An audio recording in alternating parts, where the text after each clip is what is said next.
Hello friends, આજે આપણે કેમેસ્ટ્રીના demo lecture 4ની અંદર મોલ વિશેની વાત કરીશું. હવે મોલ છે શું? તો અહીંયા એનું સમીકરણ આપણે આપેલું છે, મોલ બરાબર વજન ભાગ્યા આણ્વીય દર. હવે વજન તમે બધા જ જાણો છો, પરંતુ આણ્વીય દળ, તો આણ્વીય દળ શોધતા તમે પ્રથમ અને બીજા લેક્ચરની અંદર જોઈ ગયા છો. હવે અહીંયા મોલ એટલે શું? તો મોલ એટલે એક મોલ બરાબર શું? તો જો કદની વાત કરવામાં આવે તો 22.4 લીટર આવશે. વજન કેટલું? તો વજન કોના જેટલું આવશે? આણ્વીય દળ જેટલું આવશે. અને અણુ, પરમાણુ, ઇલેક્ટ્રોન, પ્રોટોન, ન્યુટ્રોન, કોઈ પણ ઘટક કણોની સંખ્યાની વાત કરી હોય ત્યારે આવશે 6.022 ગુણ્યા 1023. તો અહીંયા મોલ છે શું? મોલની વ્યાખ્યા મુજબ આપણે એક મોલ બરાબર જો કદ કહેવામાં આવે તો કદ કેટલું? 22.4 લીટર, અથવા જો મિલીલીટરમાં હોય તો 22,400 મિલી થાય. એ જ પ્રમાણે વજનની વાત કરી હોય તો વજન કેટલું? તો આણ્વીય દળ જેટલું વજન. ધારો કે NaOH છે, તો NaOHનું એક મોલ તમને કહી દેવામાં આવે તો કેટલું વજન? તો એનો આણ્વીય દળ થાય છે 40 ગ્રામ પર મોલ. એનો મતલબ કે એનું વજન 40 ગ્રામ થશે એક મોલ માટે.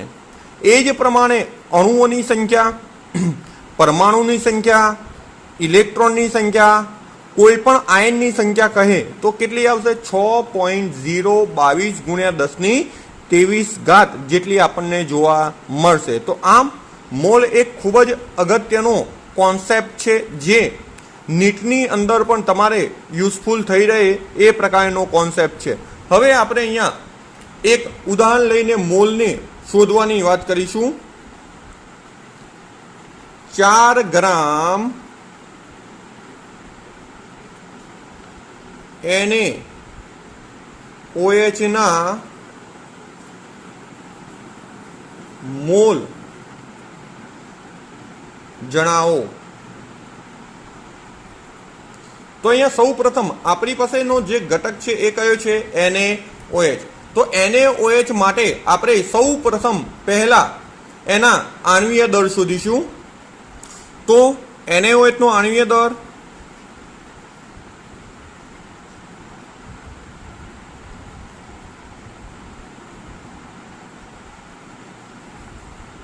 તમે જાણો છો, શોધતા શીખેલા છો. સોડિયમ એટલે કે Na નો પરમાણુય દર વત્તા એક O છે તો O નો પરમાણુય દર વત્તા એક H છે તો H નો પરમાણુય દર. ચલો હવે Na નો પરમાણુય દર 23 છે, O નો પરમાણુય દર 16 છે અને H નો પરમાણુય દર 1 છે. તો ટોટલ આપણે જો સરવાળો કરીશું તો આપણને જવાબ મળશે 40 ગ્રામ પર મોલ. અથવા આપણે એક બીજો એકમ પણ લખતા હતા, AMU, પણ અહીંયા આપણને આની જરૂરિયાત છે માટે આપણે ગ્રામ પર મોલ એવો એકમ દર્શાવેલ છે. અહીંયા જોઈ શકો તમે પ્રતિ મોલ. તો પ્રતિ મોલનો મતલબ એક મોલ બરાબર કેટલા? તો 40 ગ્રામ આપણે કહી શકીએ છીએ. હવે આપણી પાસે 4 ગ્રામ છે, તો 4 ગ્રામ માટેના મોલ કેટલા થાય એની આપણે ગણતરી કરીશું. તો અહીંયા જોઈશું આપણે, તો લખીશું અહીંયા NaOH ના મોલ બરાબર વજન ભાગ્યા આણ્વીય દળ. તેનું વજન કેટલું છે? 4 ગ્રામ. એનો આણ્વીય દળ છે 40. હવે આ બંનેનો જો આપણે ભાગાકાર કરીએ તો આપણને જવાબ મળશે 0.1 મોલ. તો આ પ્રમાણે આપણે મોલ શોધી શકીએ છીએ. હવે મોલના આધારે આપણે બીજી કેટલી વસ્તુઓ શોધી શકીએ એની પણ વાત સાથે સાથે કરી દઈએ. તો આપણને એવું પૂછીએ કે ભાઈ NaOH ના 4 ગ્રામ માટેનું કદ કેટલું થાય? તો 4 ગ્રામ માટેનું કદ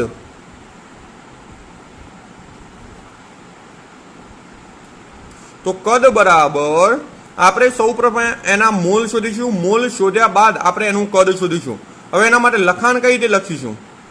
4 ગ્રામ NaOH નું કદ બરાબર એના મોલ ગુણ્યા 22.4 લીટર. તો મોલ કેટલા છે? 0.1 મલ્ટીપ્લાય બાય 22.4. હવે અહીંયા એક વડે ગુણાકાર કરીએ તો જવાબ આપણો એનો એ જ આવશે 22.4. પરંતુ અહીંયા એક દશાંશ વધારાનો કાપશું તો આપણો હવે જવાબમાં કોઈ ચેન્જિંગ નહીં, પણ જવાબ શું આવશે? 2.24 લીટર. તો આ પ્રમાણે આપણે એના કદ પણ શોધી શકીએ છીએ. એ જ પ્રમાણે અણુઓની સંખ્યા, તો 4 ગ્રામ NaOH ના અણુઓની સંખ્યા, તો એના માટેનું સમીકરણ, તો 4 ગ્રામ NaOH ના અણુઓની સંખ્યા બરાબર શું આવશે? તો મોલ ગુણ્યા 6.022 ગુણ્યા 10⁻23. હવે મોલ 0.1 6.022 ગુણ્યા 10⁻23. હવે આ સંખ્યાને 0.1 વડે ગુણીએ તો જવાબ એનો એ આવશે, પણ દશાંશ એક આગળ આવી જશે અને જવાબ આપણો થશે 0.6020 ગુણ્યા 10⁻23. હવે આ દશાંશને જો આપણે આગળ લાવીશું અથવા તો પાછળ, તો ઘાત નહીં, જે મૂલ્ય છે એમાં ચેન્જિંગ થશે અને એ ખાસ ધ્યાન રાખવાનું છે. હવે આપણે દશાંશને પાછળ લઈ જઈએ છીએ તો આપણો જવાબ થશે 6.022 ગુણ્યા, હવે ઘાત પણ આગળ આવશે, આગળ એટલે કે 2223 છે તો એમાંથી થઈ જશે 22. આ આવી ગઈ આપણી પાસે અણુઓની સંખ્યા.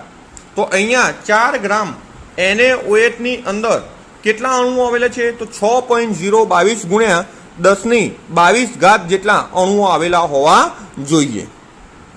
હવે જો તમને અહીંયા એવું કહે કે ભાઈ પરમાણુની સંખ્યા શોધો, તો પરમાણુની સંખ્યા કઈ રીતે શોધાશે? તો એ પણ જોઈ લઈએ આપણે. તો આપણી પાસે ઘટક જે છે એ છે NaOH. હવે NaOH ની અંદર ટોટલ પરમાણુ કેટલા? તો એક Na, એક O અને એક H. તો NaOH ના પરમાણુની સંખ્યા બરાબર કેટલી આવશે? 3. તો અહીંયા લખીશું કુલ પરમાણુની સંખ્યા બરાબર 3 ગુણ્યા કુલ અણુઓની સંખ્યા. હવે તમારી પાસે 3 પરમાણુ છે અને કુલ અણુઓની સંખ્યા 6.022 ગુણ્યા 10⁻22 છે. તો અહીંયા ગુણાકાર આપણે કરીશું તો આપણને જવાબ મળશે 18.066 10⁻22. પરંતુ આપણે એક દશાંશ આગળ લાવીશું તો 1.8066. હવે જુઓ, સંખ્યા 18 હતી, 18 માંથી 1 થઈ એટલે સંખ્યા નાની તો ઘાત મોટી થાય. 22 છે તો એક સ્ટેપ પાછળ જશે અને ઘાત આપણી થઈ જશે 23. આ પ્રમાણે આપણે એના પરમાણુની સંખ્યા પણ શોધી શકીએ છીએ. તો આપણે એક મોલના આધારે એનું કદ શોધ્યું, એના અણુઓની સંખ્યા શોધી, એના પરમાણુની સંખ્યા શોધી. આ જ રીતે એનાથી ઉલટું પણ આપણે કરી શકીએ છીએ. અણુઓની સંખ્યા, પરમાણુની સંખ્યા ને આધારે આપણે એના મોલના આધારે એનું વજન વજનના આધારે એનું કદ આપણે કોઈ પણ વસ્તુ શોધી શકીએ છીએ. હવે બીજો એક એક્ઝામ્પલ એવો જોઈશું કે જેમાં થોડું આપણે અલગ રીતે કરી અને એની ગણતરી કરીએ છીએ. હવે આપણને અહીંયા જો કદ આપ્યું હોય તો કદના આધારે આપણે કઈ રીતે ગણતરી કરી શકીએ છીએ એની વાત કરીએ છીએ આપણે. તો જોઈએ હવે.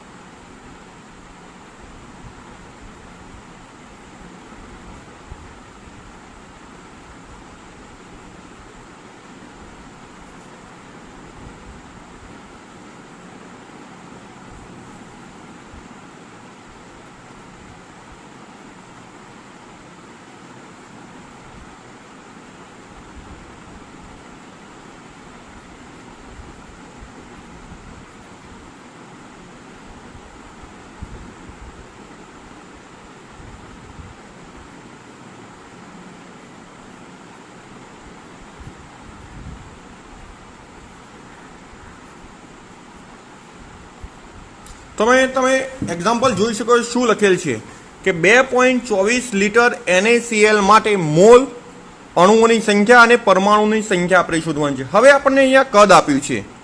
હવે લીટર એક કદ છે તો આપણને કદ ઉપરથી ખબર પડવી જોઈએ. કઈ રીતે? તો આપણે અગાઉ સેન્ટેન્સ લખ્યું કે ભાઈ 1 મોલ એટલે કેટલું કદ? 22.4 લીટર. તો આપણી પાસે કદ કેટલું છે? 2.24 લીટર. તો એના મોલ કેટલા? તો આપણે આવું લખી શકીએ કે 22.4 લીટર NaCl જો લઈએ તો દ્રાવણ, તો આપણને એના કેટલા મોલ મળશે? 1 મોલ મળશે. તો હવે આપણી પાસે કદ કેટલું છે? 2.24 લીટર NaCl માટે કેટલું? તો આપણે આ પ્રમાણે કરી શકીએ છીએ. તો અહીંયા લખી શકીએ કે ભાઈ 2.24 ગુણ્યા 1 ભાગ્યા 22.4. બંને સંખ્યાઓ સરખી છે પણ દશાંશમાં ફેરફાર છે. તો જવાબ આપણો 1 આવશે, પણ અહીંયા ઉપર 2 દશાંશ છે, નીચે 1 છે, માટે જવાબ શું આવશે? 0.1 મોલ. હવે 0.1 મોલ આવી ગયા તો એના ઉપરથી આપણે અણુ અને પરમાણુની સંખ્યા સરળતાથી શોધી શકીએ છીએ. હવે આપણી પાસે આગળની વાત કરીએ તો આપણી પાસે છે શું? તો અહીંયા આપણે લખ્યું છે હવે 2.24 લીટર NaCl ના અણુ. હવે આપણે આની બે રીતે ગણતરી કરી શકીએ છીએ. એક તો આપણી પાસે મોલ છે એના આધારે પણ આપણે ગણતરી કરી શકીએ છીએ. બીજું એના કદના આધારે પણ ગણતરી કરી શકીએ છીએ. કઈ રીતે? તો બંને જોઈશું આપણે. 22.4 લીટર NaCl બરાબર 6.022 ગુણ્યા 10⁻23 અણુ આવશે. તો આપણી પાસે લીટર છે 2.24 લીટર. NaCl ના અણુ કેટલા? તો 6.022 ગુણ્યા 10⁻23 ગુણ્યા 2.24 લીટર ભાગ્યા 22.4. તો સેમ જ આવશે. 6.022 ગુણ્યા 10⁻23. અહીંયા ભાગાકાર કરીશું તો જવાબ આપણને મળશે 0.1. હવે સેમ કન્ડિશન આવી ગઈ. પોઈન્ટને આપણે ગુણાકારમાં લઈએ તો 0.6020 ગુણ્યા 10⁻23. અને જો દશાંશને આપણે ફેરફાર કરીશું તો આપણને જવાબ મળશે 6.022 ગુણ્યા 10⁻22. શું આવશે? તો અહીંયા અણુ આવશે. હવે એ જ પ્રમાણે જો આપણે પરમાણુની સંખ્યા શોધવી હોય તો NaCl ના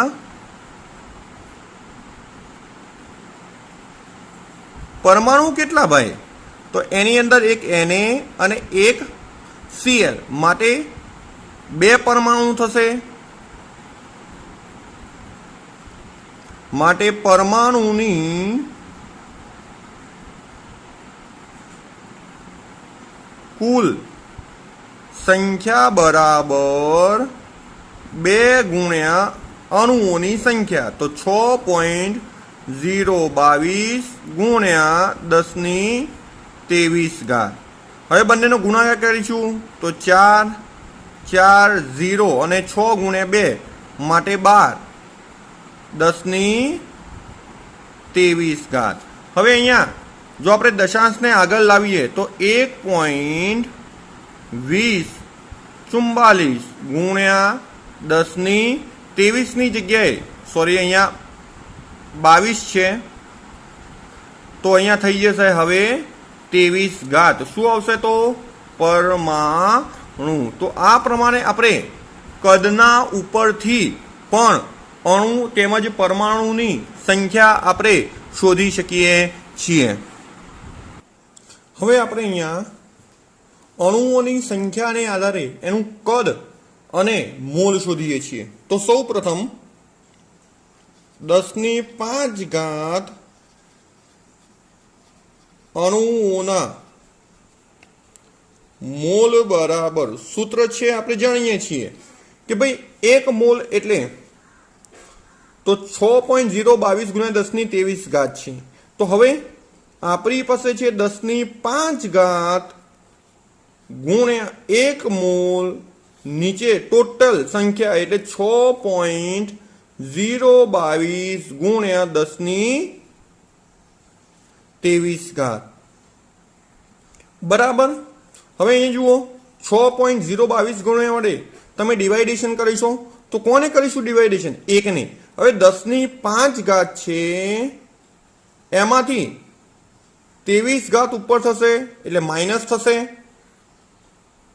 જો પ્લસ છે તો ઉપર જાય તો માઇનસ થશે અને માઇનસ હોય તો ઉપર જાય તો શું થશે? પ્લસ થાય છે. તો આ ખાસ ધ્યાન રાખવાનું છે. અહીંયા 1 અને 6.022 નો ભાગાકાર થશે તો જવાબ આપણને મળશે 0.166. હવે ગુણ્યા અહીંયા 0.166 આપણે એમના એમ રવાઈ દઈશું અને 10 ની ઉપર ઘાત આવશે 23 માંથી 5 બાદ થશે માટે આવશે 18. પણ અહીંયા 23 માઇનસ છે એટલે અહીંયા આવશે માઇનસ. હવે હું અહીંયા 1.66 કરું છું તો સંખ્યા મોટી તો ઘાત નાની. હવે ઘાત નાની તો માઇનસમાં ઘાત શું થશે? નાની, -19. તો અહીંયા આપણને આટલા એના શું જોવા મળશે? મોલ જોવા મળશે. હવે કદ. તો કદ માટે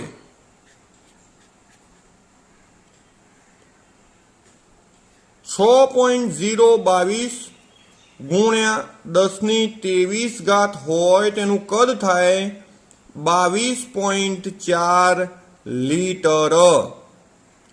પરંતુ આપણી પાસે એના અણુઓની સંખ્યા છે 10⁵ અણુઓ બરાબર કદ કેટલું? તો અહીંયા લખીશું કદ બરાબર 22.4 ગુણ્યા 1023 ભાગ્યા 10⁵ ભાગ્યા 6.022 ગુણ્યા 1023. અહીંયા 5 છે. હવે અહીંયા સેમ કન્ડિશન આવશે 10⁵ ઓછા 23 અને 22.4 નો ભાગાકાર આપણે 6.022 વડે કરીશું તો આપણને જવાબ શું મળે છે જોઈએ આપણે. અહીંયા આપણને જવાબ મળે છે 3.71. હવે ઘાતની આપણે બાદબાકી કરી લઈએ તો 3.71 ગુણ્યા 10⁻18 શું આવશે? લીટર. તો આમ અણુ અને સંખ્યાને આધારે એમનું કદ ને આપણે શોધતા શીખ્યા. હવે તમને 2 અથવા તો 3 એક્ઝામ્પલ આપું છું જે તમારે હોમવર્કની અંદર અહીંયા ગણવાના છે. અહીંયા હોમવર્કની અંદર તમારે એક પ્રથમ દાખલો છે 54 ગ્રામ ગ્લુકોઝ અણુસૂત્ર બાજુમાં આપી દીધેલ છે. ના મોલ અને અણુ અને પરમાણુની સંખ્યા શોધવાની છે. બીજો જે એક્ઝામ્પલ છે જેમાં 4.48 લીટર MgCl2 ના અણુ અને પરમાણુ તેમજ વજન પણ તમારે શોધવાનું રહેશે. અને ત્રીજા દાખલાની અંદર અણુઓની સંખ્યા આપેલી છે, જેના આધારે તમારે કદ અને એના મોલની ગણતરી કરવાની રહેશે. તો આમ આપણે આજના લેક્ચરની અંદર મોલ વિશેની વાત કરી અને મોલના આધારે કોઈ પણ સંયોજનનું કદ, અણુઓની સંખ્યા, પરમાણુની સંખ્યા જેવું આપણે શોધતા અહીંયા શીખ્યા. તો આ જે ટોપિક છે એ નીટ માટે ખૂબ જ અગત્યનો ટોપિક છે અને ખૂબ જ ધ્યાનપૂર્વક સમજીને ગણતરી કરવી અને ખૂબ જ ઇઝી છે. સમજણ એક ક્લિયર થશે તો ગણતરીની મજા આવશે તમને.